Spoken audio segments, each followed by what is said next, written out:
If the security is left out in the response to HIV and AIDS, forget it. There is no way that we can make any significant headway as far as our national response to HIV is concerned. Sex workers, for instance, are one of the main drivers of our epidemic, HIV epidemic in the Gambia. But we know very well that culturally and from a religious point of view, sex work is something that the society frowns against. But now, if, for instance, a sex worker is infected with HIV and AIDS, my interest as a public health expert or as somebody who is a key player in the national response to HIV and AIDS is to reach out to that sex worker, give her medication so that she doesn't transmit the virus to somebody from the general population. I want to also reach that particular sex worker to sensitize them, give them information, empower them, to tell them that, look, the act that they are involved in puts them at risk of getting HIV and AIDS. But if I am a security personnel, for instance, and then I find this group of sex workers, my interest sometimes is to arrest them and put them in one confinement area. And so there has to be that discussion between public health intervention and the role of the security. Because if you don't reach those key populations in the response to HIV and AIDS, there is no way that you are going to eliminate the risk of transmitting HIV and AIDS to the general population. The main objective of this training program is to shed light on the human rights barriers to HIV and AIDS prevention, treatment, care, and support. You, as security personnel, are very central in this. Given your role as security personnel, it is indeed essential that you do understand the implications of your actions with regard to the spread of HIV and AIDS within the prevention and human rights-based approach framework. Protecting the public from contracting HIV and AIDS is a key part of security. Consequently, as you execute your national duty of ensuring security, you need to put into consideration the prevention of HIV and AIDS transmission. This training also seeks to highlight the linkages between the rule of law and the national development processes, particularly as it relates to HIV and AIDS transmission and prevention interventions. As you assemble here today to go through the training exercise, it is our fervent hope that the knowledge gained from the sessions will be utilized for the purpose of achieving better results in stopping the spread of HIV and AIDS, with the ultimate aim of eventually eliminating it.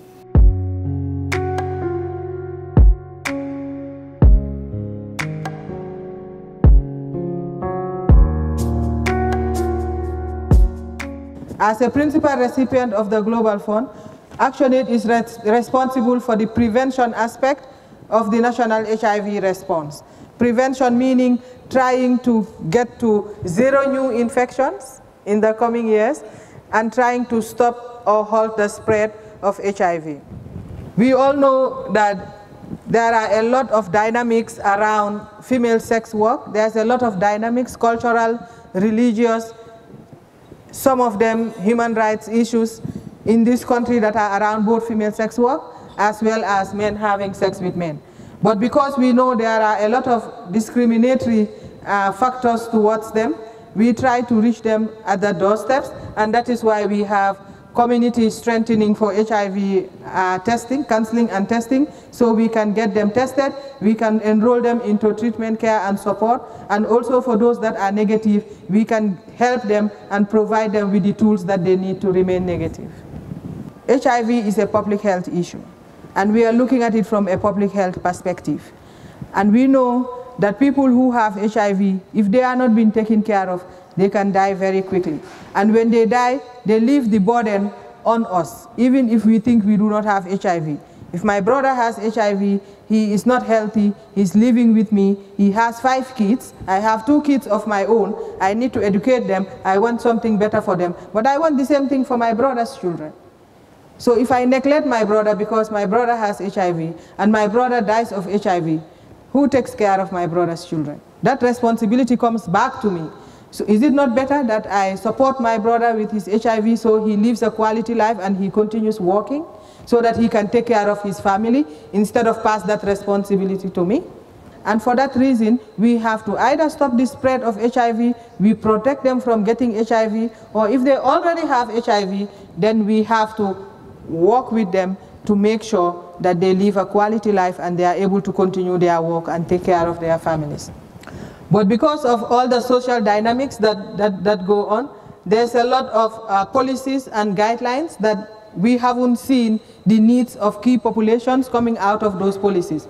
And because those policies are absent, it even makes the prevention program more hard work. Because then it's easy for a police officer to just step up and say, why are you giving these people condoms? Why are you giving them lubricants? Why is it that you are trying to encourage these people to do the trade that they are doing? We are not at all interested in the trade that they are doing. Like I said, we are just looking at it from a public health perspective, and there's a difference between supporting what they do, supporting their identity, even in terms of men having sex with men, than providing them with care. I am a nurse as a profession. I am an RN, a registered nurse, and I have worked in the public health facilities. I have worked in other private institutions, and I haven't seen a health provider anywhere asking a person, what is your sexual orientation? We don't ask them that. We want officers to see people who they know, oh, this person is at high risk, instead of thinking that this is a person that is spreading HIV, this is a person that is making us have HIV. You cannot control the general population. You cannot stop people going to them from going to them. But you can help those people by making sure that these people have access to the services that they need. Because I'm saying this because I know some of our girls that we give condoms to distribute, they get arrested by the police in the brothels because they have condoms and they're distributing the condoms. But if they don't distribute the condoms, it would not stop the sex workers from doing their work. And it would not make them go to the pharmacy or to the drugstore to buy condoms for themselves. And those coming to them most of the time, they don't come with condoms. In fact, they have to negotiate condom use with them. Some of their clients will pay special prices for them not to use condoms. And you can imagine the HIV rate in this group. And some of these clients that go to them, like I said, are from us. They are from the general population. They are the ones they service.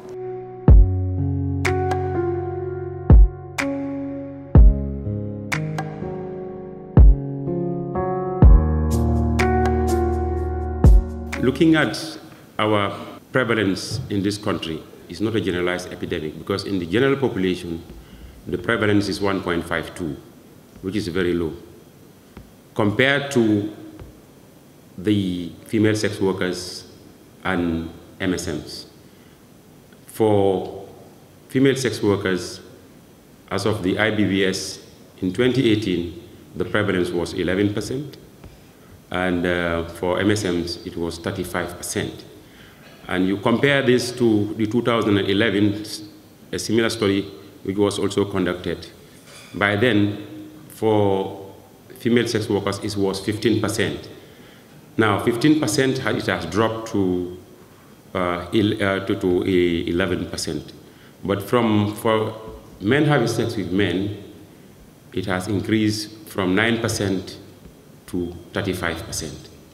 Many clients negotiate to do sex without condom. That is why in all our trainings, we always have a topic we call negotiating safer sex. Sometimes I will go into a lodge or a brothel. If I enter, one girl will say, I saw a client who came in here to negotiate. I told him no. But he offered 3 times the price. I still said no. That is why we give them these BCC materials. Many men, when they are showed these photos in the bedroom, they will resist. They can even pay you for a double price, but they will use condom. So their negotiating skills is key in all our programs. The only people that we can lay hand on and the only people that we know can help us stop the spread of HIV is those that we call sex workers. And these sex workers always report to us whenever we go for monitoring that they've been harassed by the security force. They've been, harassed because they've seen condom with them. Carrying condom to me is not a taboo. I think the security force should be happy or comfortable enough in your duty post that you've seen somebody carrying condom, because that person is preventing you, preventing me, preventing your own families, our own families from catching HIV. So if they happen to carry a condom, doing their own work, I don't think they should be arrested because of that. This is a collective responsibility for us to work hand in glove to make sure we fight against HIV. It is not only the responsibility of the health workers. It is not only the responsibility of the parent at home to prevent his or her own child from going out, from engaging in other activities that are not accepted, engaging in sex work. They will not even know. In our recent outing, we met 17-year-old girls, 17 years. We found ourselves at a very funny position with regards to counseling and testing in HIV. But we must provide services to those people. So what would be the role of the security personnel in that context? I think these are people that need help. We have to help them out, help ourselves. They need help.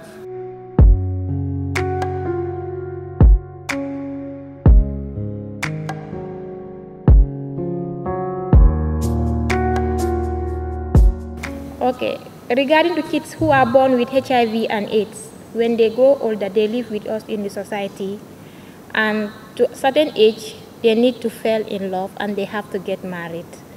To my own concern is, do they know about their status when they grow older, or they are just left like that without telling them anything about their status? The way we counsel an adolescent and the way we counsel a child is the same, meaning they cannot give you informed consent. So you take the consent from the parent or the guardian. The parent can be a mother or a father, and a guardian who is any person that is living with the child and taking care of the child, especially in cases that the child has lost a parent or both parents from HIV. At 18 years, this person is now able to give you consent. And it is the responsibility of the clinical team that is taking care of that child now to start to prepare that person for the disclosure of the results. But because you have counseled the mother or the guardian, whoever the parent was, to get the child tested, even from being a baby, you have to include that parent in the process. You have to prepare the parent that your child is now becoming an adult. And now is the child's right to know the HIV status. If the parent does not want the child to still know the status, the parent loses that right when the child is 18. This training, I think, is timely, looking at the role of security on human right barrier to HIV and AIDS treatment, care, and support.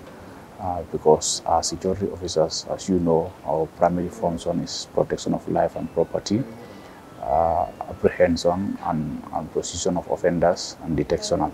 So if you look at the role of security, this is something that is very much important, as we are every day in contact with victims, and then those can also be a victim of HIV and AIDS. And then even if somebody is a victim of HIV and AIDS, it is not treated fairly.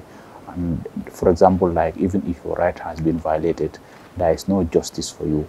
So because of the misunderstanding on the concept, and then also without knowing the international or regional legal instrument that also address it, and also the national level, at the national level, we also have especially the HIV and AIDS Acts that also address the issue of victims of HIV and AIDS. This training came at a time that we needed it most, because most of us don't know about these HIV things and how to treat and care about the HIV patients. Well, I have a lot today installed. I think the most exciting part is I now know how to treat HIV patients together with sex workers, because the concept that I have against the sex workers was a negative one. But as a human being and they are part of our societies, I think we should treat them equally, like we will want to be treated. In so doing, when I go back, not only to my workplace, but to my society as well, I think I will pass on and disseminate this information about what we think, the negative aspects that we think about HIV patients is not what is really happening. And we need to help them and then do some sensitizations to the general public and tell them, well, fine, having HIV doesn't mean you cannot be an associate within the community. The training is very important in the sense that it gives me the opportunity to know the difference between a sex worker and a prostitute, and what are some of the measures that need to be in place to protect these people, because they are vulnerable people. In other words, during our operations we come across sex workers, but what measures can we take in order to give them the care and the protection in order for them to be prone to this HIV and AIDS disease? Yes, that I have learned. It is a very important, and it came at a very good and a right time for most of us, especially the security sectors, not for only the medical oriented people, but for the securities, because we have spoken about a lot of ethical and the legal issues that has to do with the HIV and the right of a person. We all know right of a person is right of a person, being it infected or not infected. It has to be respected. So we've learned a lot here on how to manage cases when we have to perform our duties as security personnel, and then when the healthcare personnel are performing their duties in trying to give people health. So we've have a very good take home, and I think it will serve as a help, and then to bring in together again the healthcare providers and the security personnel for better understanding, and then for the interest of the Gambians.